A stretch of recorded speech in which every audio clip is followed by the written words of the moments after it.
Madame Bovary was the debut novel of Gustave Flaubert and depicts a beautiful young maiden, Emma Rollotte, who aspires to lead a wealthy, passionate, and romantic life. She gets married to a dull country doctor, Charles Bovary, who takes good care of her but is unable to satisfy her intimate needs. The monotony of her married life stifles her to such an extent that she finds ways of escaping it and ultimately commits adultery. Though attacked for obscenity when it was first published in 1857, the novel is now regarded a masterpiece of literary realism that depicts the boldness of a woman to fulfill her desires in a world that respects only the passions of a man. Yes, friends, this is Kumar, and I welcome all of you to my YouTube channel. And today we are going to analyze, we are going to discuss the debut novel Madame Bovary, written by Gustave Flaubert, a French writer. So friends, हमारा जो novel है start होता है Charles बुवारी के साथ। Charles बुवारी school में जब जाता है तो उसके जो फ्रेंड्स हैं उसके साथ अजीब सा ट्रीट करते हैं। उसकी मदर अच्छी केयर करती है बुवारी की। उसके फादर एक ड्रंकर्ड है, लेकिन चार्ल्स बुवारी जो है अच्छा स्टूडेंट था, एक गुड स्टूडेंट था स्कूल में, और वो हालांकि नॉर्मल काइंड ऑफ ह्यूमन था वो, लेकिन वो ही becomes a doctor after that. और उसके बाद क्या होता है कि उसकी माँ जो है वो उसकी मैरिज सेटअप कर देती है एक विडो से, एक रिच विडो से, जो कि मिडिल एज वुमेन है। उससे काफ़ी बड़ी है, लेकिन क्योंकि वो वेल्दी है इसी कारण उसकी माँ उसके साथ उसकी मैरिज हो जाती है। और वो जो लेडी थी वो काफ़ी ही डोमिनेंट काइंड ऑफ लेडी थी। चार्ल्स पे पूरा उसने डोमिनेंस थी उसकी चार्ल्स के ऊपर, और वो अगली टाइप लेडी थी। She was not beautiful, she was ugly kind of lady. Charles didn't like his marriage life, but still he had to go through it. और उसका पूरा कंट्रोल था उसकी वाइफ चार्ल्स पे, उसकी वाइफ का, जो कि अगली सी वुमेन थी। I don't remember her name. और एक दिन क्या होता है कि वो एक पेशेंट होता है उसका दूर कंट्री में, उसके साथ उसको देखने जाता है। वो वहाँ पे वो एक लड़की को देखता है ईमा से, जिससे देखते ही वो उसे पसंद करने लगता है। और after that he tries to find ways of killing her wife, but eventually one day she मतलब उसकी डेथ हो जाती है उसकी वाइफ की। पता नहीं किस कारण होती है, लेकिन हाँ उसकी डेथ हो जाती है। और बाद में वो कुछ समय तक वेट करता है कि जब तक उसके सारे रीति रिवाज हो जाएं उसकी मौत को लेकर, और जब वो खत्म हो जाते हैं तो he marriage Emma. He proposes to her father and mister Ronaut, who accepts his proposal, and then that's how they get married. जो ईमा है वो रोमांटिक नॉवेल्स पढ़ती है और वो बिलीव करती है कि उसकी लाइफ भी एक रोमांटिक नॉवेल्स की तरह ही होगी, उसका हस्बैंड रोमांटिक हीरो होगा। लेकिन चार्ल्स बुवारी तो ऐसा नहीं है। वो बहुत ही simple kind of human being है। अपना काम टाइम पे करता है, अपनी वाइफ को पसंद करता है, उससे प्यार करता है, उसके लिए वो कुछ भी करने को तैयार होता है। लेकिन ईमा को उसके साथ रहना पसंद नहीं है। पहले वो अपनी जो प्रैक्टिस कर रहा था, मेडिकल प्रैक्टिस, वो टोटिस में कर रहा था। टोटिस एक जगह का नाम है। और बाद में वो देखता है कि जब उसकी वाइफ खुश नहीं है ईमा, तो वो यॉनविल में चला जाता है। यॉनविल में क्या होता है कि यॉनविल में ईमा मिलती है एक क्लर्क से, लियोन है जिसका नाम, लियोन ड्यूबिस। लियोन से मिलती है, उसे पसंद करने लगती है, लेकिन वो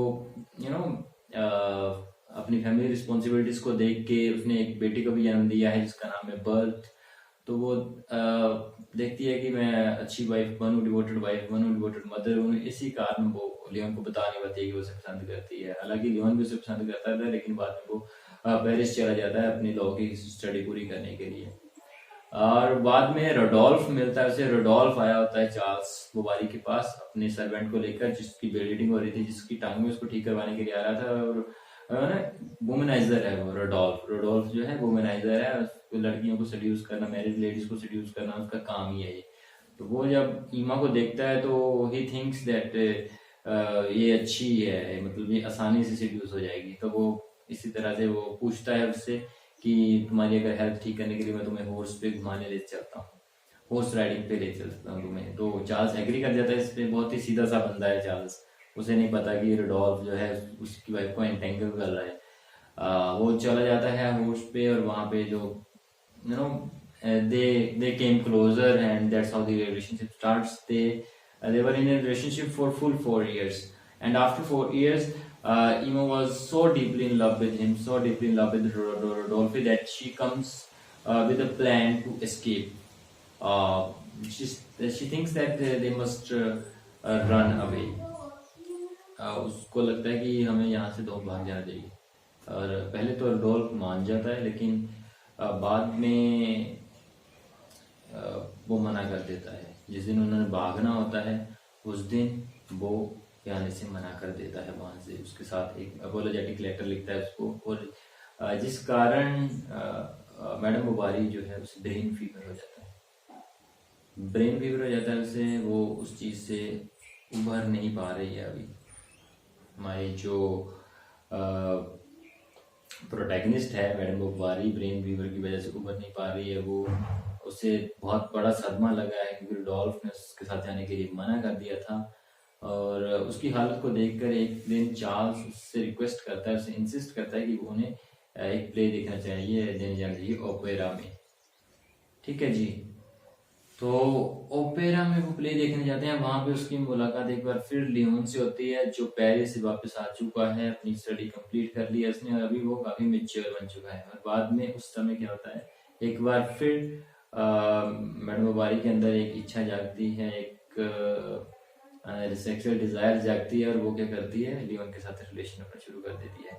पियानो क्लास के बहाने वो लियोन से मिलना शुरू कर देती है। वो एक ही होटल के एक ही रूम में लगातार मिलते रहते हैं, और उनका रिलेशनशिप भी काफी समय तक लंबा चलता है।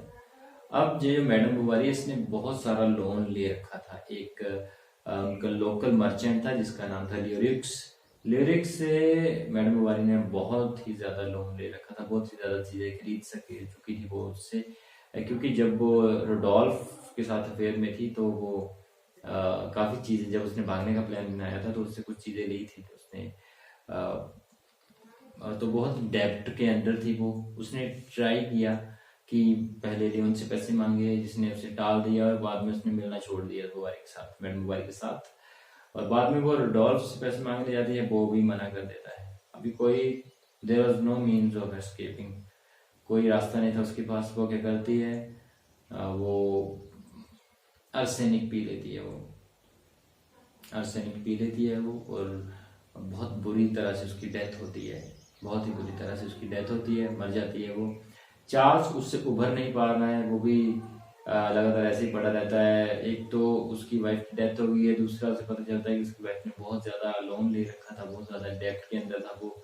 तो वो भी धीरे धीरे, मतलब उसकी भी डेथ हो जाएगी, थोड़ी देर के बाद उसकी भी डेथ हो जाएगी। वो उभर नहीं पाएगा। जब उसे लेटर मिलेंगे अपनी वाइफ के, लियोन को, जो उसने लिखे थे, जो उसने रोडोल्फ को लिखे थे, उसको अपनी वाइफ की अडल्ट्री के बारे में पता चलता है। इस चीज को वो बिल्कुल भी सहन नहीं कर पाता है, and eventually he also dies. उनकी जो डॉटर है birth, at first she lives with her grandma के साथ रहती है वो कुछ दिन। बाद में उसकी ग्रैंडमा की भी डेथ हो जाएगी, और बाद में उसे एक कजन आंट के पास भेज दिया जाएगा, जो उसे एक मिल में काम करने के लिए भेज देगी। सो यहाँ पे हमारा ये नॉवल खत्म हो जाता है। एक वुमेन, अडल्ट्रस वुमेन की कहानी है, जो बताता है कि किस तरह से हम एक जो अडल्ट्रस वुमेन थी, वो किस तरह से अपने सेक्सुअल डिजायर्स को पूरा करने के लिए उसने अपना आसपास का, अपनी लाइफ तो खराब की ही उसने, लेकिन उसके आसपास जितने भी लोग थे उनकी लाइफ उसने बहुत ज्यादा खराब कर दी। सो इस नॉवल से हमें यही सीखने को मिलता है कि we should always be loyal to our partner, we should not do disloyalty with our partners, and we should maintain religious, we should believe in God. We should always keep in our mind that there is a God above us who is watching us. So that's how our story ends. I hope you understand the novel very well, and if you have any doubt, please write it in the comment section. I will try to answer your question this much all in this lecture. Thank you very much for joining us. Have a great day, and please don't forget to like, share and subscribe the channel. Thank you very much.